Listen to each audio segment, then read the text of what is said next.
Thank you for that very kind introduction. And thank you also to the U.S. China Business Council, the U.S. Chamber of Commerce, and the China General Chamber of Commerce for hosting today's events. And especially would like to thank Tom Donahue. Now that I'm on such limited government pay, getting a free lunch every now and again is a very valuable supplement for me. I'm also delighted to be here with Secretary Mnuchin and Vice Premier Wang. During our previous meetings, I've discovered that the Vice Premier is a man of eloquence, wisdom, and wit. He also is a highly experienced and effective negotiator. That's why the U.S. side has to have two people to try to work with Vice Premier Wang.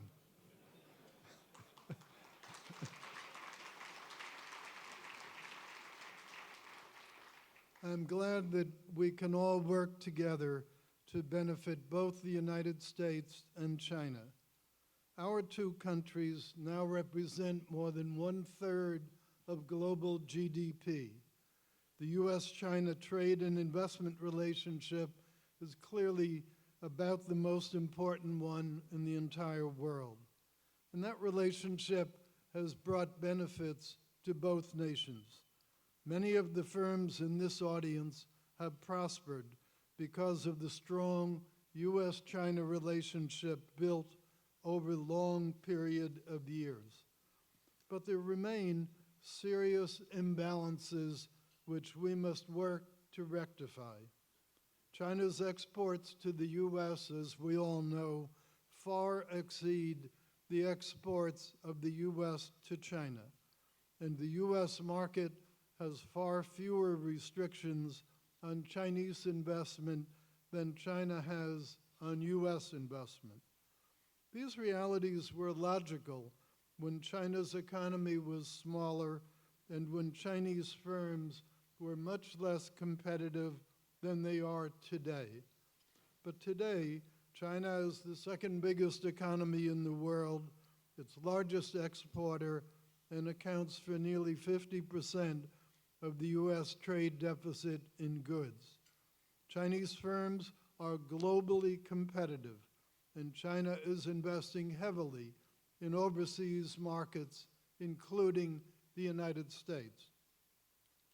Also, the trade surplus has created some money supply excesses in China. So this is not just a problem that one side wants to deal with. This is a problem that both sides would like to deal with.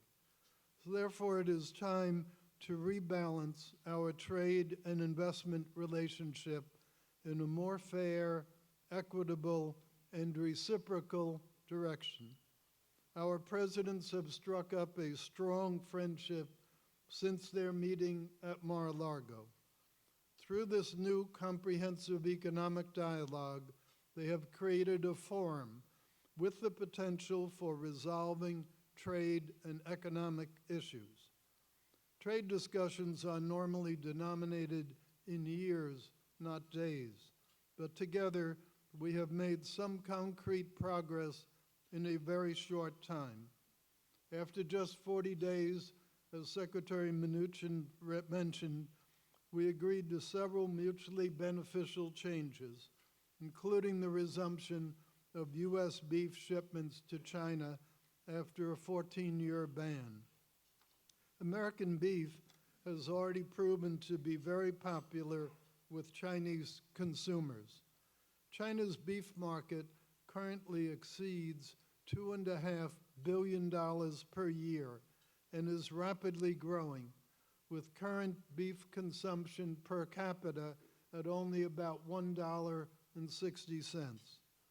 Though this is a good start, a lot of work remains.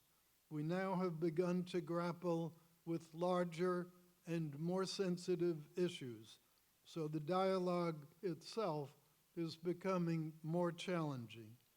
Our objective, however, will continue to be specific deliverables by specific dates so that everyone on both sides can measure the results on a continuing basis. Our working relationship is better today than it has been in many decades. Even though we may occasionally disagree on individual items, we have fundamentally shared objectives. So I am very hopeful about the opportunities for further success. Vice Premier Wang has traveled a long way with a large delegation of senior Chinese officials, and that shows how seriously he and his government are approaching this dialogue.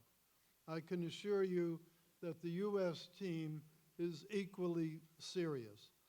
So once again, I'm delighted to welcome the Vice Premier to the United States and look forward to his remarks. Thank you very much.